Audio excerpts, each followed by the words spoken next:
Hello, music lovers. This is Dave Hurwitz, executive editor at ClassicsToday.com, here to talk about the ideal list of Richard Strauss tone poems. Doesn't that sound like fun? I mean, everyone loves Richard Strauss's tone poems, or at least some of them. I mean, some of them are stupid, but the ones that aren't, we all love. And we're going to talk about all of them, even the stupid ones. And we're going to have a really good time doing it. We're putting together a series of recordings in which there are no weak links. None. All of the performances are great. And so if you're looking for Strauss tone poems, here are performances you may want to check out. And if you're not looking for Strauss tone poems, well, here are performances you might want to check out. Because if you're going to get them, you might as well have the best ones, right? Lots of people have done Strauss tone poems. I mean, they're not unusual, but they're not equally popular. In fact, some of them are quite rare. And so it's going to be fun to do all 12. And by 12, I'm including two somewhat controversial picks. One is Metamorphosen, his late elegy for the destroyed Europe after World War II. I think that really is a tone poem. It's for 23 solo strings, and it deserves to be classed with the tone poems, because what else is it? I mean, let's face it. I mean, it's not a symphony, it's not a sonata, it's an orchestral thing. And although, Strauss called it a study for strings, it's obviously a gigantic sort of funeral march, lament type piece. And why not? So I put it with the tone poems. And the other thing I put with the tone poems is the Dance of the Seven Veils, the Tanz der Sieben Schleier from Salome. First of all, because Strauss composed it separately. I mean, he stuck it into the opera, but he composed it separately. And it works perfectly well alone. It has a beginning, a middle, and an end. It's a completely independent work. And again, it's not an overture. It's not a thing. It's like Ravel's La Valse. It's a dance of nihilistic, insane fury. And that's a tone poem. So I include that as well. And with that in mind, here are my 12. And as always, it's 12 tone poems with 12 separate conductors. Totally separate. No repeats. And so when I'm done, of course, if you want to chime in and give me your list, you're welcome to do the same. And I've asked that people try and follow the same rules, but you all ignore them anyway. So do whatever you want. I'm not going to worry about it. I think you should be free to have a great time, particularly with Richard Strauss, whose music is sort of, on the trashy side. So, you get to relax the rules a little bit, because as always, when we deal with trashy stuff, the point is just to have as much fun as we possibly can, not to necessarily go for, our artistic sublimity or the highest standards. And so here we go. You ready? Aus Italien. That's the first one. Does anyone pay attention to Aus Italien from Italy? It's really a four-movement tone poem / symphony thing. It's like Berlioz's Harold in Italy, or Tchaikovsky's Manfred Symphony, or later Sibelius's Lemminkainen Legends. It's a four-movement tone poem / symphony thing. It's very beautiful. It's really beautiful. It's a lovely, lovely work. It's the piece that caused the lawsuit. Such a funny story. The finale, which of course is one of those popular Italian dance things, uses the tune Funiculi Funicula. Da-da, da-dum, ba-dum, ba-dum, ba-da-da. Funiculi, Funicula, Funiculi, Funicula. It's actually a song about a funicular railroad that ran up Mount Vesuvius, and which was destroyed in one of its eruptions in the 1940s, I think, finally. Anyway, Funiculi Funicula, Strauss thought, was a folk song, but it wasn't a folk song. And Strauss, was heavily involved in Germany in protecting copyright and securing composers' rights to their work. So for him to get caught in this little snafu was very funny. Funiculi Funicula was a song that was actually written by Luigi Denza, who was an Italian vocal instructor working at the time at the Royal Academy in London. And Strauss borrowed the thing, stuck it in his tone poem, and Luigi Denza sued him. And when Strauss found out, legend has it, he said, "You mean somebody wrote that?" And indeed, it was Luigi Denza who wrote Funiculi Funicula, which is in Aus Italien. And that's one of the reasons to listen to Aus Italien, to hear the impending lawsuit between Richard Strauss and Luigi Denza, who won and apparently got a settlement. I'm not sure what the exact terms were. Anyway, it's a lovely work, and the recording I've chosen is in this huge box. It's actually in a couple boxes of Strauss tone poems. It's Vladimir Ashkenazy with the Cleveland Orchestra. Just, there really are no bad performances of Aus Italien. You pick the one you want. I picked this one because the sound is beautiful, the playing is beautiful. It's just a purely enjoyable performance. You can also get Riccardo Muti with the Vienna Philharmonic that was on Philips. Now it's on Decca. It's probably gone and out of print, but it existed at one point. And there are quite a few others, and they're all lovely and plenty of fun. And that's Aus Italien. But next we start to get to the more normative tone poems, the single movement, expanded things. The first of those is Macbeth. I like Macbeth. Macbeth is probably the least popular of the Strauss early tone poems. I don't know why. It's an exciting, bloody, violent, orchestral maelstrom. It has a great tam-tam part, but it's not because of the tam-tam part that I like it. I like it because it sounds like a Liszt tone poem, only better. You know what I mean? It has that kind of edge, that kind of, it's a direct story. It has no philosophical program. And it has, Strauss tells you who the characters are. He writes little notes. This is Lady Macbeth. That's the oboe solo. It also has, I think, one of the first of Strauss's great character solos given to the oboe. The oboe was his wind instrument, just like the clarinet was Mozart's. I always found it fascinating with Strauss that even though, like in Elektra, he uses a flotilla of clarinets. He uses E-flat clarinets and basset horns and bass clarinets and regular clarinets in 20 different keys and just dozens of clarinets. But the instrument that gets the solo work is the oboe. And the oboe gets his love music in Don Juan and all these other pieces. And the first great oboe theme that Strauss wrote is in Macbeth. It stands for Lady Macbeth. And I think Macbeth is just oodles of fun. It really is. It has violence and lyricism and tempestuousness. And the problem is it just gets performed miserably most of the time. But one performance that is not miserable, I guarantee, Nimi Jarvi with the Scottish National, or the Royal Scottish National. Was it royal then? No, it was just the Scottish National Orchestra. It had not yet been crowned. But let me tell you, this is one hell of an exciting performance of Macbeth. It's just great. It's absolutely great. They just go nuts on it. And that's what has to happen with these pieces. That's what has to happen with Liszt tone poems. It almost never does. You have to go crazy when the music wants to go crazy. Strauss afterwards, I don't think ever wrote anything quite as violent. I don't mean exciting or fast. I mean violent. He really captures that bloodthirsty quality of the story. And I don't know why it's not more popular. It's a terrific piece. But there you have it. Next, Don Juan. Don Juan. Don't we love Don Juan? Don Juan is the first of the great Strauss tone poems, and the recording that I chose is really one that isn't going to be a surprise to nobody. I'm whipping it out here. George Szell and the Cleveland Orchestra. Hot stuff. Hot, hot, hot, hot, hot. It doesn't get better than that. It just doesn't. It's that simple. the playing is of chamber music like translucency, but also unbelievable corporate virtuosity. Strauss, of course, knew Szell. Szell knew Strauss.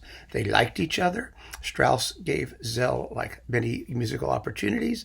They were colleagues, and Szell always did very, very, very well by Strauss. He never forgot him. And this Don Juan is just fantastic. Absolutely fantastic.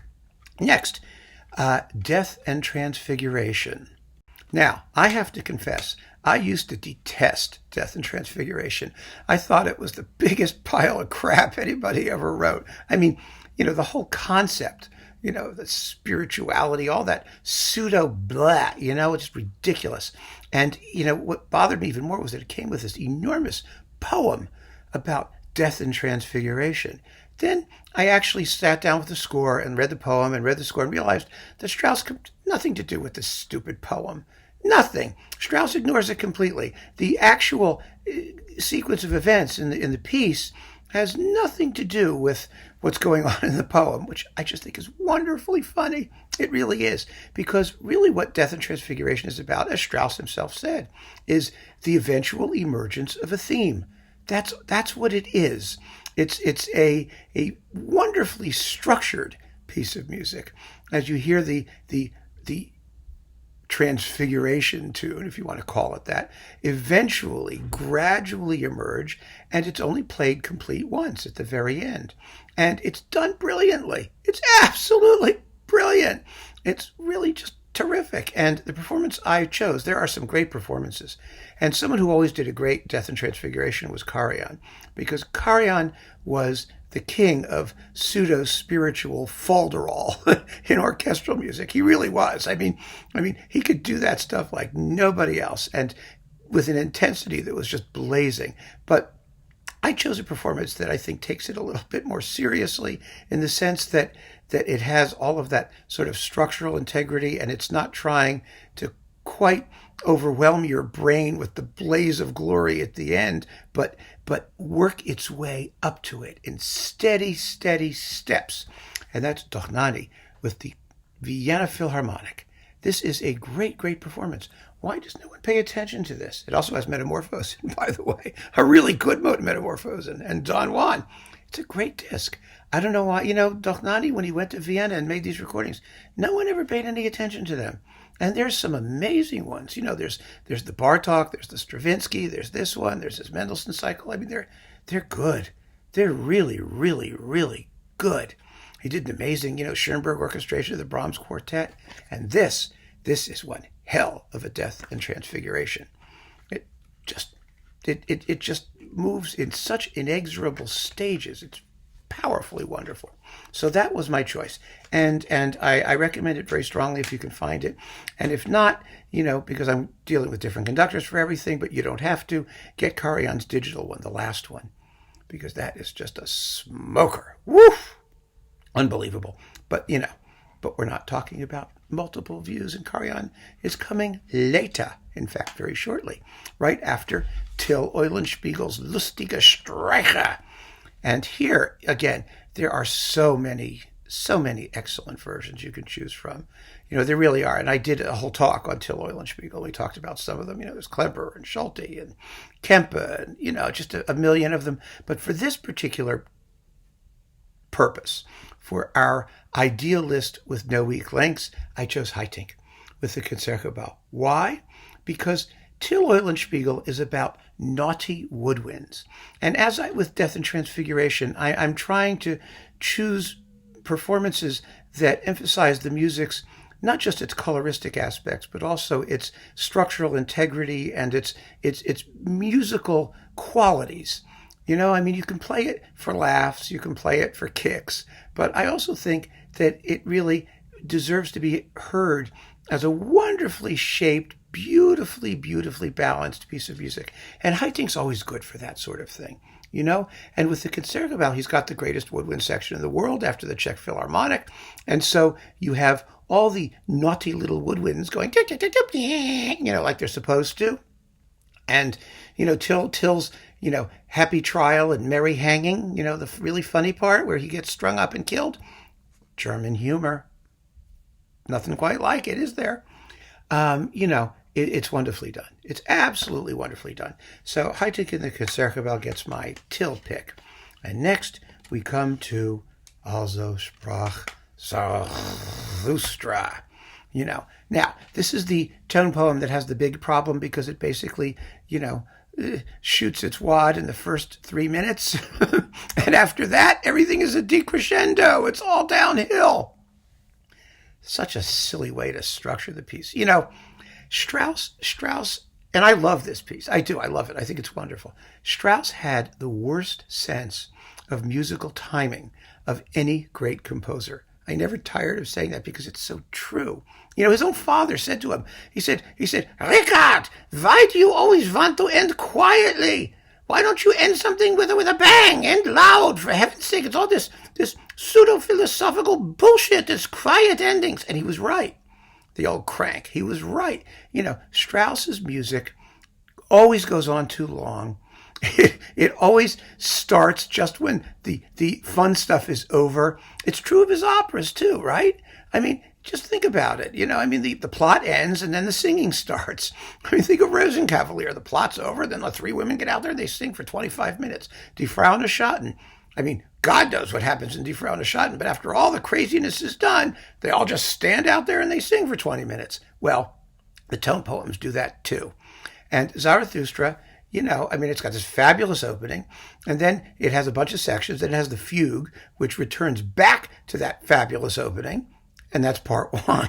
Then you got to deal with part two, and it's got that silly violin solo and the crazy little waltz, and then the climax that never quite works, does it?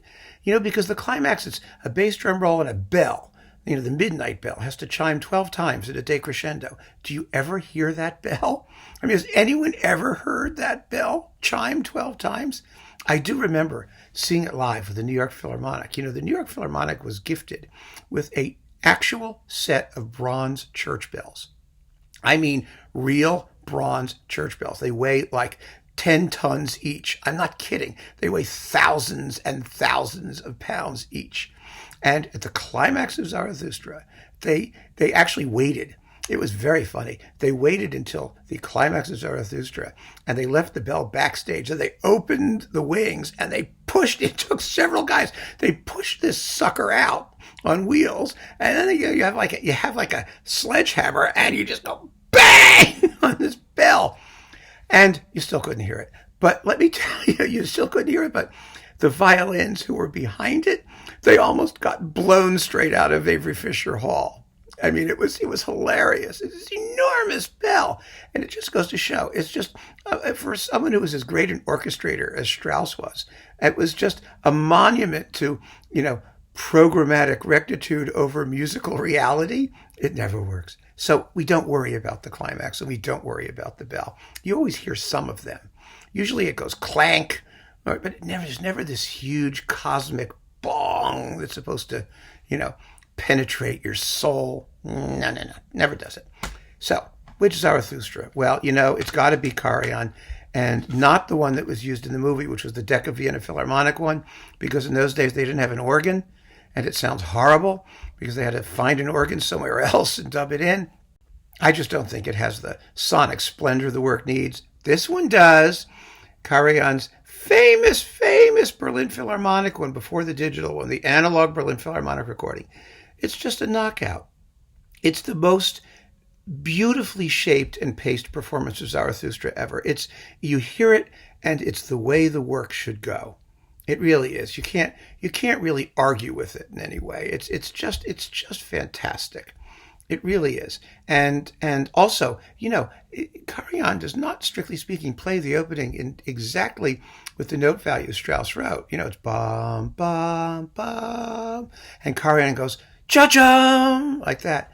That's not actually what he wrote. It should be bum, chum, like that, which is the way almost everybody else does it. But Karajan doesn't, and he's right. He's right. It sounds better. I don't care what Strauss wrote. All I care is what Karajan does. It's one of the great recordings Karajan made. So for Zarathustra, that is the way to do it. Now, Ein Heldenleben. That's really the piece that shows Strauss's lack of timing. Oh my God, we really need a suite from Ein Heldenleben. I've often said too, in writing too. We should have the opening and the critics and then the battle, and it should be over. The love scene, you can throw that in too. Forget that horrible violin solo. It's supposed to represent his wife. It's the most irritating instrumental solo in the world. And then you've got that whole works of peace and disgust with the world and withdrawal from the universe and reconciliation at the end. And oh God, who cares? It's just 15 minutes longer than it has any right to be. And so a good performance of Ein Heldenleben makes you almost forget that. Almost. Because it's impossible to forget it entirely. But the great Heldenleben, and again, this is no surprise. It's Reiner in Chicago. This has to be the Heldenleben to have if you're having only one on living stereo. The sound is drop dead gorgeous. The playing is insanely virtuosic, and the pacing is just marvelous. It's absolutely marvelous. You actually want to hear all that junk that happens in part two. And that's really something, isn't it? It's very special. And it's interesting to note that, Reiner redid Zarathustra, and he did a great Zarathustra, but he never redid Heldenleben. I mean, he did an earlier one with Pittsburgh, which has just been reissued. We're going to talk about that box. But this was one of those performances where everything went so well. It's so right. It's just perfect. You can't argue with it. You really can't. And there are other very good Heldenlebens, but the best one is Reiner, hands down. Don Quixote. That was Karajan's favorite of all the Strauss tone poems. And, you can't do Strauss tone poems without Kempe, and so here's Kempe. But not Kempe with Staatskapelle Dresden. Not the one that you may be thinking of. This was done with the Berlin Philharmonic. It's with Paul Tortelier and Giusto Capone violin with the Berlin Philharmonic. And I really think it's even better than the Staatskapelle Dresden one. I really, really do. But it's 6 and 1.5 dozen in the other. You have to get a Kempe. So get a Kempe Don Quixote and get either that one. But this one, I think, is really, really special. It has so much personality. And again, flow. I mean, flow is an even bigger problem with Don Quixote because it's a theme in variations. And so it's inherently sectional. It comes in bits, and you don't know, when it's going to stop, especially, once again, in the final, coda, where Don Quixote finally takes forever to die. And you just want him to die. Just get it over with. It's like, die, please, die, quickly, die. And in this performance, it's not that he dies quickly. He dies movingly. It's beautiful. They realize all of the sweetness and emotion that Strauss wrote into the music. It's such a lovely performance. It really is. So that's my choice for Don Quixote. And after that, we're going to do the Dance of the Seven Veils. And, the Dance of the Seven Veils, it's just a vulgar, orchestral firework, basically. And it's so much fun. And I love it. And, everyone and their mother does it well, but I chose Ormandy and Philly. You just can't do better for orchestral showpieces like that. You just can't.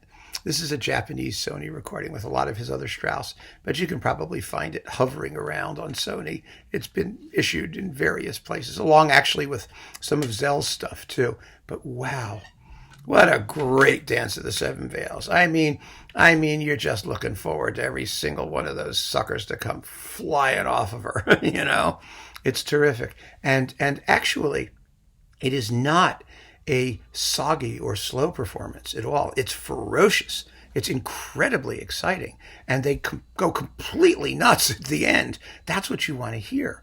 I mean, you don't think of a nubile little, virginal creature taking her dainty veils off. This is a beast that we're listening to. And she's a beast. And the music is bestial, absolutely bestial. And this performance is just pow, knocks your socks off. So that's wonderful. And now we come to really stupid music, the Sinfonia Domestica. Now, it's really only stupid if you take Strauss seriously. Strauss was sad in a way because, after I wrote my book on Strauss, which you should have, it's a really good book, I hope, I really learned a lot about him and I think came to appreciate certain aspects of his character. All he wanted in life was to write comic operas. That was what he wanted. And all he became famous for was serious music. Death and Transfiguration, Salome, Electra. Finally, Rosenkavalier was a hit, but it was also associated inevitably with his regressive style. And he never recovered from that. And I feel kind of bad for him because the truth is he was a funny guy. He was genuinely a funny guy. And his comic operas are funny, some of them. Some of them are very funny. Some of them, Die Schweigsame Frau is very good. Arabella, horrible. But, there are some really, he was a good comic composer. And that's the way you have to treat the Sinfonia Domestica. You have to treat it as a big comedy and just play the living daylights out of it and be happy. I mean, that's all you need. And the person I chose to do that was Lorin Maazel with the Vienna Philharmonic. Now, Lorin Maazel was not notable for his sense of humor, but he was notable for getting an orchestra to play like, they were being possessed. And that's what you need in this work, especially in the fugue at the end. It's got to be incredibly virtuosic and ridiculously exciting. And it is. And Maazel was a Sinfonia Domestica specialist. He recorded it a few times. So he cared and liked it and understood it. And I think this is just a marvelous, marvelous performance. I really do. If you're going to go for the Domestica, you got to go for the best. You got to go for the best. I mean, Karajan did a good one too, and he had no sense of humor. But the music has its humor built in. It really does. You don't have to be obvious about it. And so there you go. Maazel in Vienna. And finally, almost finally, I'm sorry, second to last, we come to an Alpine Symphony. 25 fun-filled 25 fun-filled little vignettes or something. I don't know, there's like little teeny pieces of it. It comes in tiny, tiny, tiny chunks that last only a couple minutes each. And it adds up to like 45 minutes of film music in search of a film. Or, as I said before, a day in the life of an Alp. And I did a whole video on best recordings of an Alpine Symphony. And the one that I recommended was the one on CD Accord from Poland, which is really, I think Kazimierz Cord was the conductor. I don't know. It's wonderful. Wonderful. But that's not the one I'm picking for this list.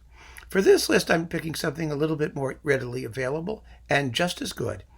Scholti. And this is with the Bavarian State Orchestra, or no, Bavarian Radio Symphony. Why? Well, it has the best thunder machine of any performance you've ever heard at the climax of the storm. And that matters. But more than that, it's a quick performance. It's quick and virtuosic to the nth degree. It's absolutely wonderful. Now, I know when I did the Alpine Symphony talk, some of you commented that you liked sort of slower, heavier, more philosophically pretentious versions. And if philosophical pretension is your thing, by all means, go get someone else. But if you want just, absolute pedal to the metal excitement, which is really what I think the piece is all about, not, Nietzsche or whatever nonsensical philosophical program Strauss was thinking of, here's your guy. Scholti is your man. This is the performance. It's just brilliant. And it's wonderfully well recorded by Decca. Really, really thrilling. I mean, again, it's a performance no one seems to talk about. When people talk about Alpine symphonies, they talk about Karajan, they talk about this, they talk about that. No, you're all wrong. Scholti's the best. And I'm not always a fan of Scholti, but boy, did he nail this one. And no one noticed. It's just so typical. And now, at last, we come to Metamorphosen. Now, Metamorphosen can be the world's trudgiest, dullest piece of music. I mean, it's basically an elegy, a lament, a funeral march in places. It quotes the funeral march of the Eroica at the very end. It's a remarkable work in a way. I mean, it's really Strauss pouring his heart into his reaction to the devastation of, German culture and German civilization. It was the death of everything that he had loved and everything that he had lived for. And he wrote this piece. And, there's a tendency to treat it so heavily and so thickly. I mean, again, it's only 23 solo strings, but my God, it's rich and virtuosic and difficult. And there are wonderful performances that last, it should last not longer than 28, 29 minutes. Some of them go longer than half an hour. I mean, it becomes so turgid and so difficult. And I've picked one that is just the opposite of that. And it features an orchestra we have not discussed yet. The Staatskapelle Dresden. Not with Kempe, with Ottmar Sweetener. I think this is just an extraordinary performance of Metamorphosen. And believe me, I've listened to dozens of the suckers. It's really, really great. 24 minutes. And not because it's fast, Metamorphosen can't be fast. It's actually quite fluid because it's Strauss. It has no rhythm, and it has a lot of highly elaborate figuration within the bar. So it's very slippery and slidey, like Strauss's music tends to be. It's not a question of speed, but it is a question of flow, a question of urgency. And I think in this performance by Sweetener, which is also available in his 80th anniversary box, and it was originally coupled to the Hindemith Weber Symphonic Metamorphoses on Themes by Weber, because it was two metamorphoses on one disc. It still may be around. You will get a sense of the music as really being urgent. Something that matters is happening in it. It's not just this giant shapeless pudding, of sort of meandering misery. It's not like that. This is the most purposeful performance. It's just wonderful. And of course, the strings of the Staatskapelle Dresden play amazingly, absolutely amazingly. And since I didn't include Kempe with the Staatskapelle Dresden, I really wanted to have them in here somewhere. And this performance just leapt out of the box and said, me, choose me. And who am I to argue? So I did. Ottmar Sweetener and the Staatskapelle Dresden in Metamorphosen. It will change your view of what the piece is. It really will. It's an extraordinary performance and really a gripping and deeply, deeply moving experience.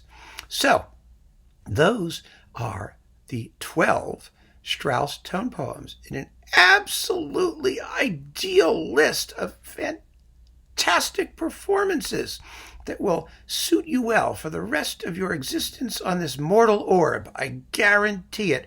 And what's more, they really do Strauss proud. He's not a composer that plays himself. Sometimes the music needs a little bit of special pleading, and all of these performances do that. You may come away thinking that the music is much greater than you ever thought, and if that's the case, then I think we'll have done good work here. I really, really do. So thank you all. Keep on listening, folks. Take care.